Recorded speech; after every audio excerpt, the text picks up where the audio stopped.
Did you know that in spring 2024, Chicago was the epicenter of a natural event that had not occurred since Thomas Jefferson was president, and will not occur again until every person watching this video is gone, or that the nuclear age began in a squash court under a University of Chicago football stadium on December 2, 1942, with 49 scientists, no evacuation plan, and a single man holding a wooden rod as the only barrier between an uncontrolled reaction and 500,000 civilians who were never told what was happening beneath them, or that 84 people drowned in the Chicago River in 20 feet of water while the boat was still tied to the dock, and their bodies were laid in rows on the floor of a building you have almost certainly watched on television. That is the last fact in this video. You are not ready for it. Chicago sits at the center of everything America has tried to forget. Most people who visit Chicago look up at the skyline and the architecture everyone photographs. Nobody looks down, because 40 feet below the loop is extraordinary. And what is at the bottom of the Chicago River at the Clark Street Bridge is a story nobody told you. So settle in, because we're counting down 25 facts about Chicago that will completely change how you see the Wind City. Coming in at number 25, the inland sea that swallowed 1,000 ships. Lake Michigan is 22,300 square miles, 923 feet at maximum depth, and holds approximately 10% of all surface freshwater on Earth. Roughly 1,180 cubic miles of water, enough to cover the entire lower 48 states to a depth of 9.5 inches.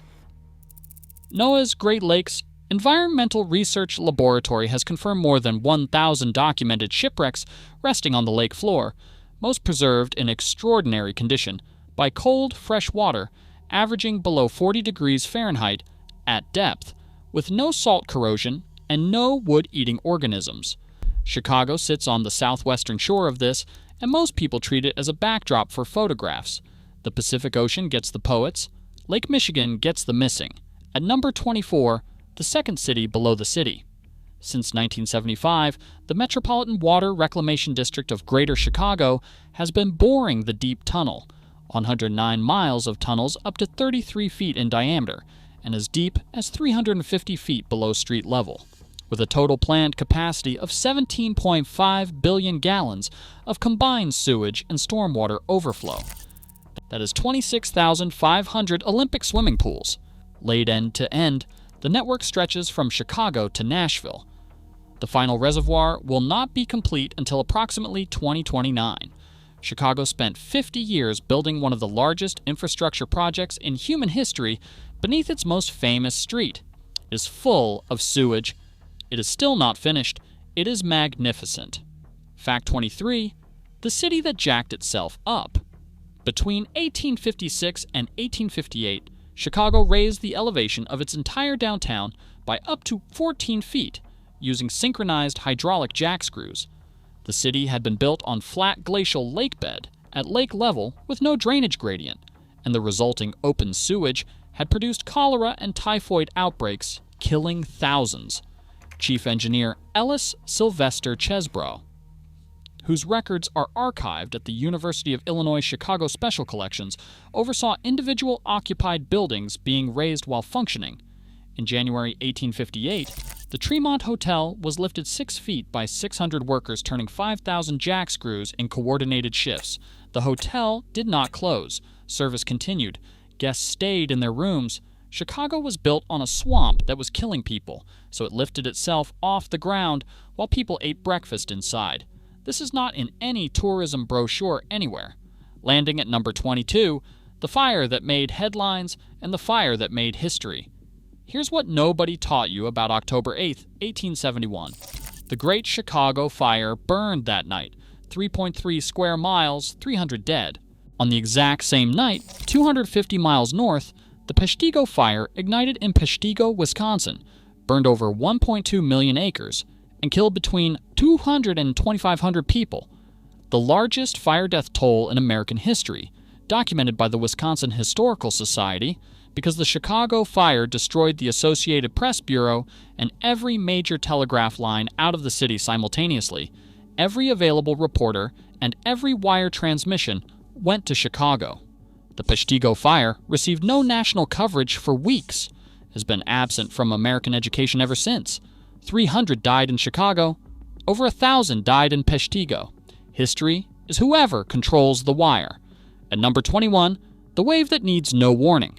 On June 26, 1954, a 10-foot wall of water struck Chicago's North Avenue and Montrose Beach with clear skies overhead and swept 8 fishermen on the piers to their deaths.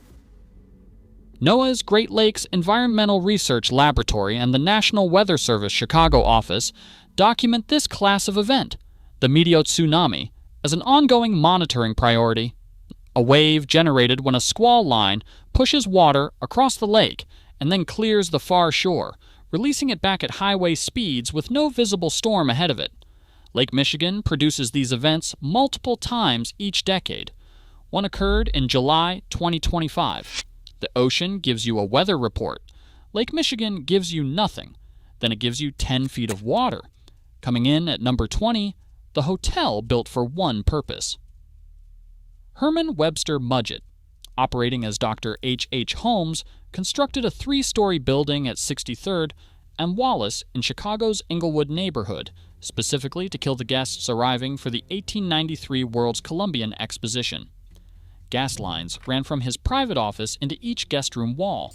There were soundproofed chambers, a sealed vault, a private chute to the basement, and a crematorium. Holmes confessed to 27 murders in 1895. Cook County Circuit Court records and the Pinkerton files that Eric Larson drew from in The Devil in the White City confirm at least 9 victims. Forensic historians estimate the total may reach 200. The exposition drew 27.5 million visitors, half the American population in 1893. Holmes was convicted of 1 murder and hanged May 7, 1896. His building is a post office now. There is no sign. Holmes operated a murder hotel in the middle of the largest public event in American history for 3 full years, without anyone calling the police.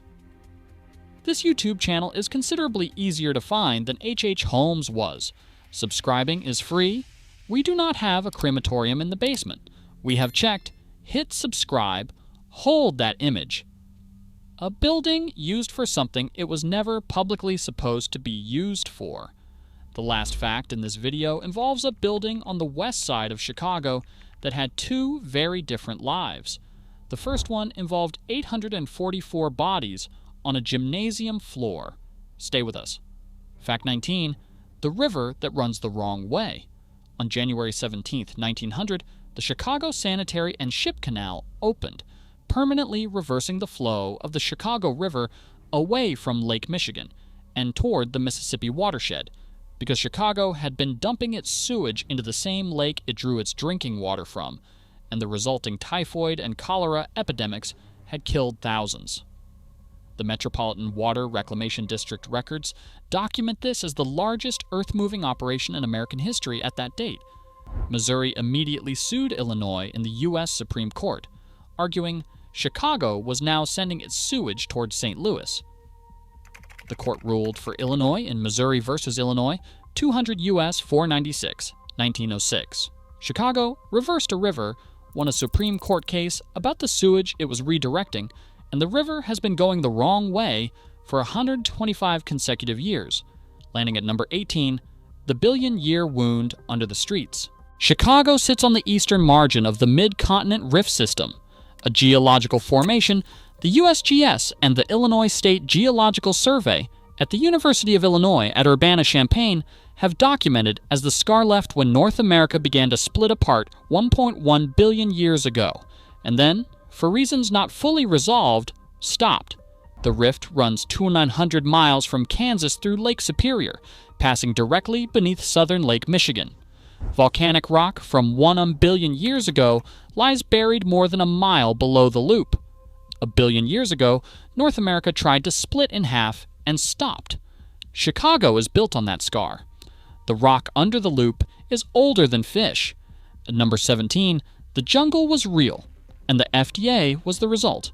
Here's what Hollywood never told you about the Pure Food and Drug Act. The Union Stockyards at 850 West Exchange Avenue operated from 1865 to 1971, processing 18 million animals per year at peak. one animal every 1.75 seconds, around the clock, for over a century. The FDA's own Office of History traces its institutional origin directly to Upton Sinclair, who spent 7 undercover weeks at these yards in 1904, published The Jungle in 1906, and prompted Roosevelt to dispatch the Neil Reynolds investigation, whose findings confirmed every word. The Pure Food and Drug Act was signed June 30, 1906. The FDA now regulates roughly $2.4 trillion in products annually. Every food label you have ever read traces to a man who got a job in a Chicago slaughterhouse. Chicago created the conditions that made regulation necessary, and then created the law that fixed it. That is very Chicago. Coming in at number 16, the 13 days nobody discusses. On July 27, 1919, a 17-year-old named Eugene Williams drifted past the informal racial boundary at 29th Street Beach on Lake Michigan, was struck by rocks thrown from the white section of the beach, and drowned.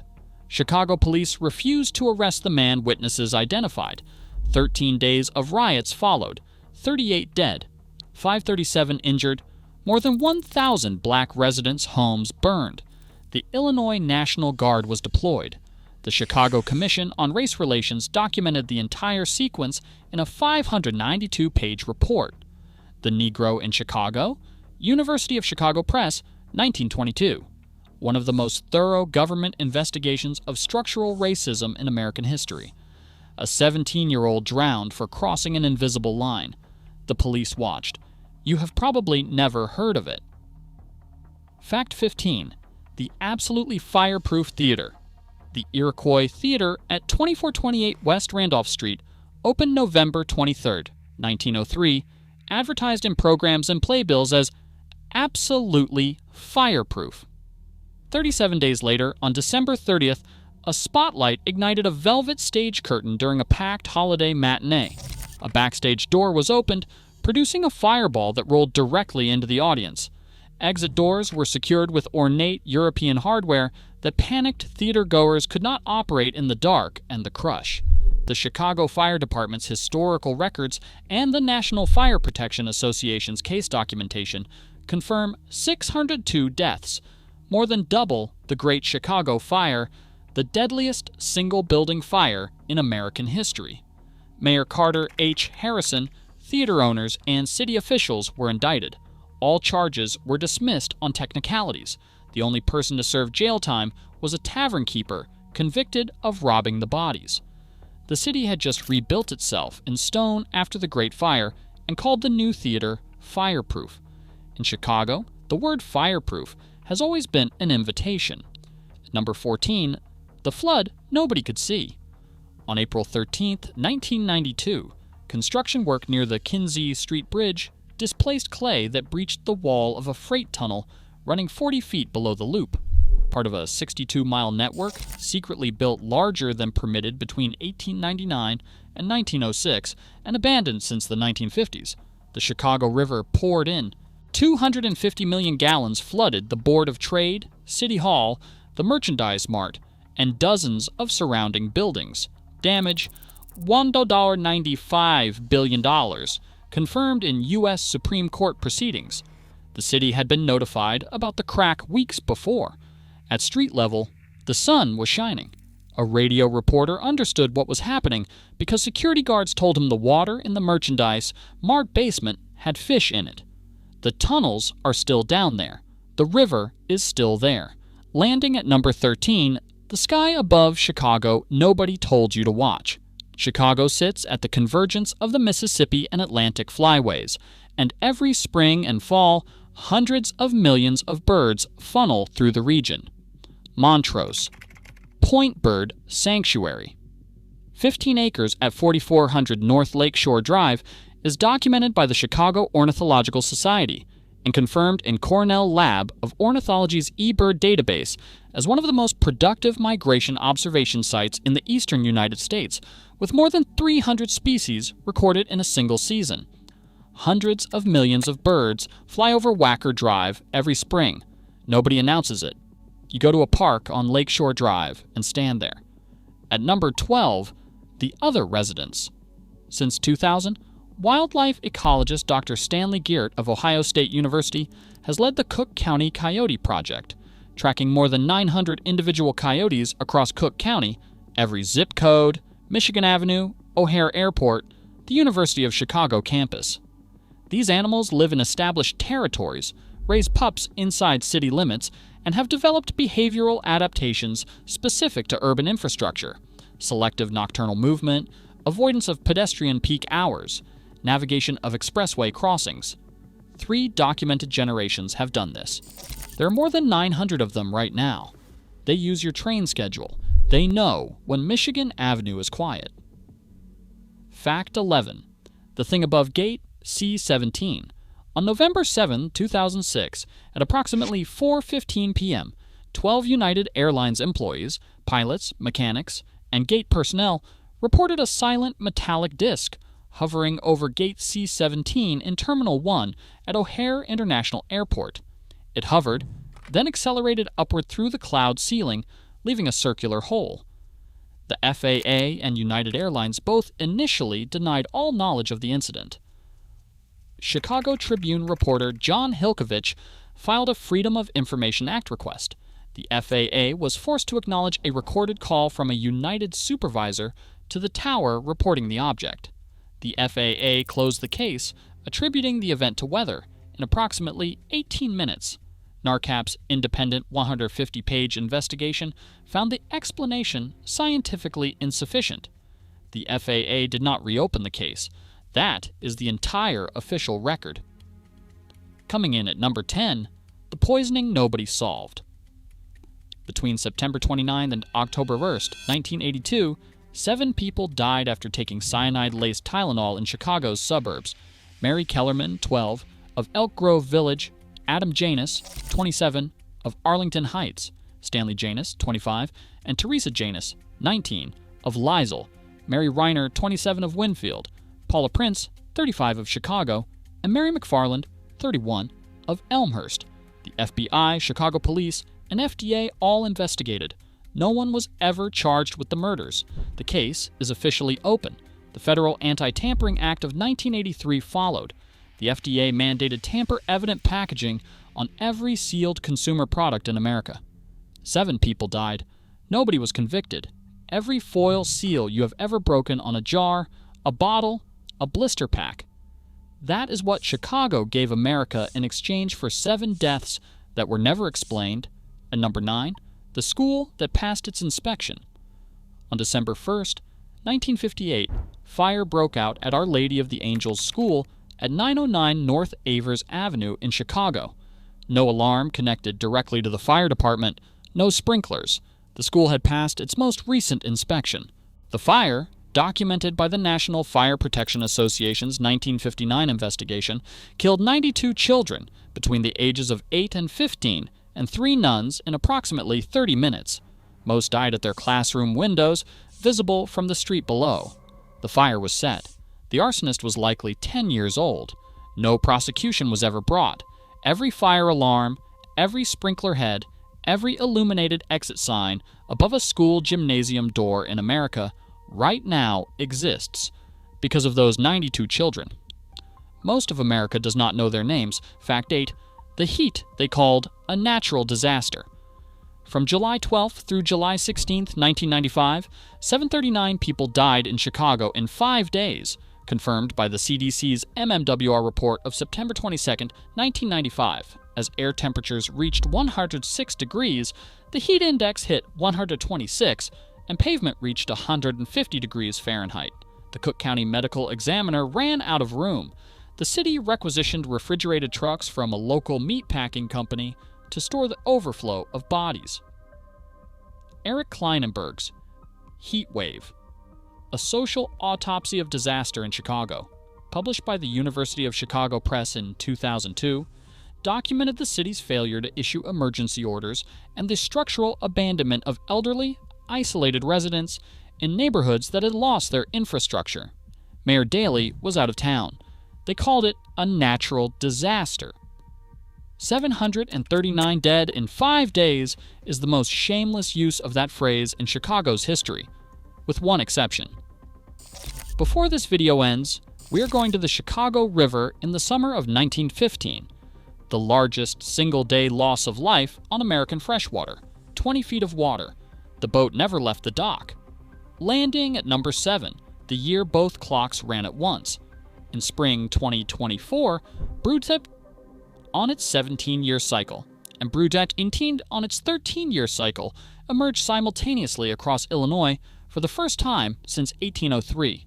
The overlap zone was the Chicago metropolitan region, where combined densities reached 1.5 million insects per acre, confirmed by Gene Kritsky of Mount St. Joseph University in coordination with the USGS periodical Cicada Information Program. The sound reached 100 decibels. The last time this happened, Thomas Jefferson was president and Chicago did not exist. The next time will be 2245.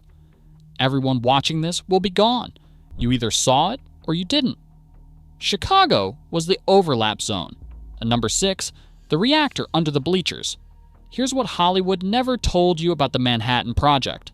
On December 1942, at 3:36 in the afternoon, Enrico Fermi and 49 scientists achieved the world's first self-sustaining nuclear chain reaction in a squash court under the west stands of Stagg Field at the University of Chicago. Chicago Pile 1 was built from 40,000 graphite blocks encasing 19,000 uranium fuel elements, as documented by the U.S. Department of Energy Office of History and Argonne National Laboratory. The reaction was initiated when scientist George Weil manually withdrew the final cadmium-coated wooden control rod. The reaction ran for 28 minutes.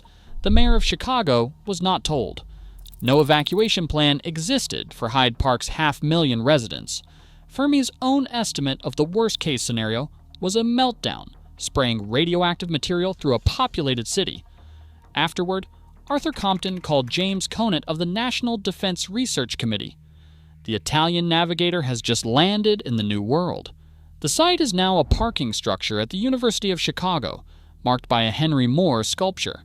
I have read Fermi's own account of that afternoon, his descriptions of how the instruments climbed, and I still cannot move past the phrase, "no evacuation plan," without stopping. Not because it surprises me, because the whole thing shouldn't have worked.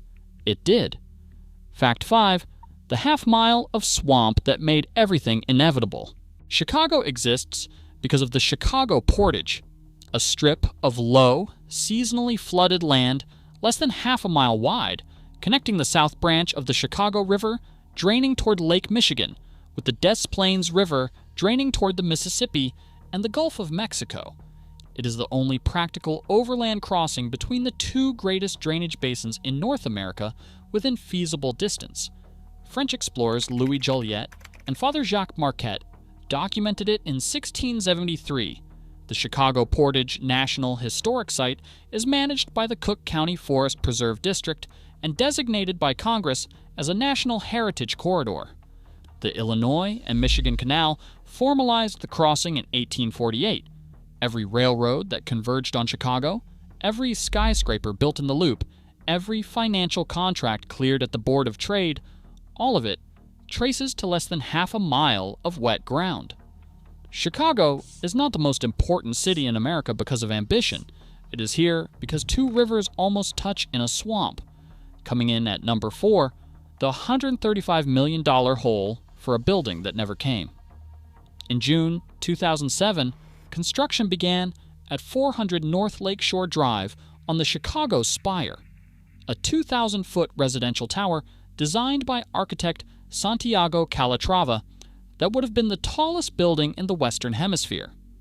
A foundation borehole was drilled over 76 feet deep, one of the largest diameter foundation excavations in North American construction history, per City of Chicago Department of Buildings permit records. Then, the 2008 financial crisis eliminated the financing. Developer Shelbourne Development Group defaulted. The hole sat open on the Chicago lakefront for approximately 10 years, filling periodically with groundwater, accumulating Cook County Circuit Court filings. The building would have stood 750 feet taller than the Empire State Building. It ended as a hole. For a decade, one of the most valuable stretches of lakefront real estate in America contained nothing but a $135 million void. At number 3, the fleet below the surface. Lake Michigan contains more than 1,000 documented shipwrecks. Cold, fresh water averaging below 40 degrees Fahrenheit at depth, the complete absence of salt corrosion, and the near-total absence of the shipworm Teredo nivalis, which destroys wooden hulls in every saltwater wreck on Earth, have preserved many of these vessels with intact masts, standing rigging, and loaded cargo, documented continuously by the Great Lakes Shipwreck Historical Society and NOAA's Great Lakes Environmental Research Laboratory. The Rouse Simmons, the Christmas tree ship, sank November 23, 1912, loaded with trees bound for Chicago. When divers found it decades later, the trees were still lashed to the deck. There are ships on the floor of Lake Michigan right now with their masts still standing. The lake keeps everything it takes. Fact 2. The Sausage Factory.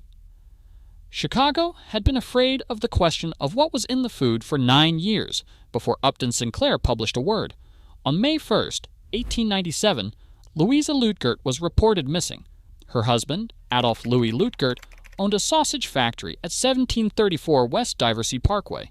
Investigation of the factory's steam-heated rendering vats recovered bone fragments, 2 gold rings, 1 engraved LL, and residual tissue. Dr. Walter Haynes of Rush Medical College testified for the prosecution that the tissue was human. Lutgert was convicted of murder and died at Joliet Penitentiary in 1899. Cook County Circuit Court records confirm, still claiming innocence. Chicago's sausage consumption reportedly collapsed for months. The factory is now residential condominiums. The residents know the history. They bought it anyway. Chicago has a particular talent for repurposing buildings where things went wrong. The Lutgert Building may be the most unsettling occupied structure in this city. Or it was, until you hear about the building on Washington Boulevard that started as a National Guard armory, became the largest single-day crime scene in Chicago's history on a Tuesday morning in July 1915, and became a television studio where 30 million Americans laughed every afternoon. We are here. This is the last fact. And finally, number 1, the picnic that killed 844 people. The SS Eastland was built in 1902 by the Jenks Shipbuilding Company in Port Huron, Michigan. It carried, from its earliest years of operation, a documented history of instability, a tendency to list when passengers moved to one side, a series of modifications that shifted its center of gravity without resolving the fundamental problem, and complaints to the U.S. Steamboat Inspection Service that did not take the ship out of service. In the spring of 1915, the Lafayette Seamen's Act required additional lifeboats on passenger vessels, passed in part as a response to the Titanic. The lifeboats were added to the Eastland's upper deck. The additional top-deck weight made a top-heavy ship more top-heavy. On July 24, 1915, Western Electric Company chartered the Eastland for its annual employee picnic to Michigan City, Indiana.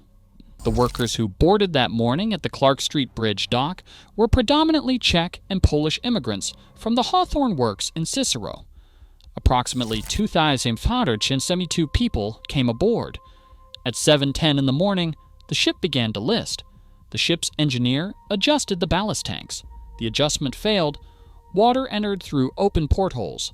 At 7:28 a.m., the SS Eastland rolled completely onto its port side in the Chicago River. The water was 20 feet deep. The ship was still tied to the Clark Street dock. It had not moved. 844 people died. 22 entire families were wiped out. Most victims were women and children in lower interior spaces with no exit route once the ship went over. Dock workers, firefighters, and passers-by went into the water immediately. It was not enough. The bodies were transported to the 2nd Regiment Armory on Washington Boulevard in the West Loop. The gymnasium floor became one of the largest temporary morgues in American history. Bodies were laid out in rows of 85. Families came for 48 hours to identify their dead. The photographs taken on that gymnasium floor are among the most widely reproduced disaster images in Chicago's history. Captain Harry Peterson, Chief Engineer Joseph Erickson, and officers of the Indiana Transportation Company were indicted on criminal negligence charges. By 1916, every charge had been dismissed. No one was convicted of anything in connection with 8 Force War 4 deaths. The institutional record, the years of documented instability warnings, the last-minute addition of lifeboats that accelerated the disaster, was part of that legal record. It did not produce a single conviction. The Eastland was salvaged from the river, sold to the U.S. Navy, renamed the USS Wilmette, and it served as a training vessel on Lake Michigan for 29 years and was scrapped in 1946. The ship that drowned 844 people in peacetime had a longer naval career than most ships that never killed anyone.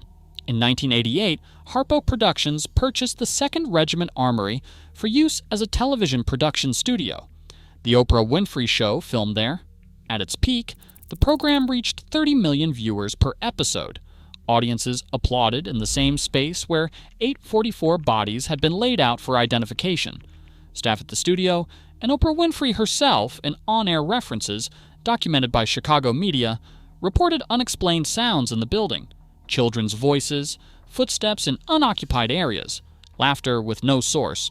I have read the coroner's inquest records, the contemporaneous Tribune coverage, the legal filings, the institutional history of the Eastland's documented instability, and I cannot tell you why no one was held accountable. And the Illinois Labor History Society, which has studied this case longer than any other organization, cannot tell you either.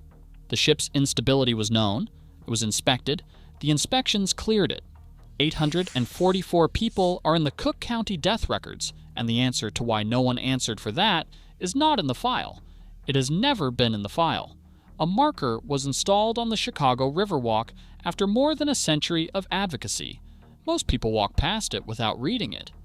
The building on Washington Boulevard is still there, still operating, and Chicago is called the city that works. The SS Eastland tells you exactly who it worked for.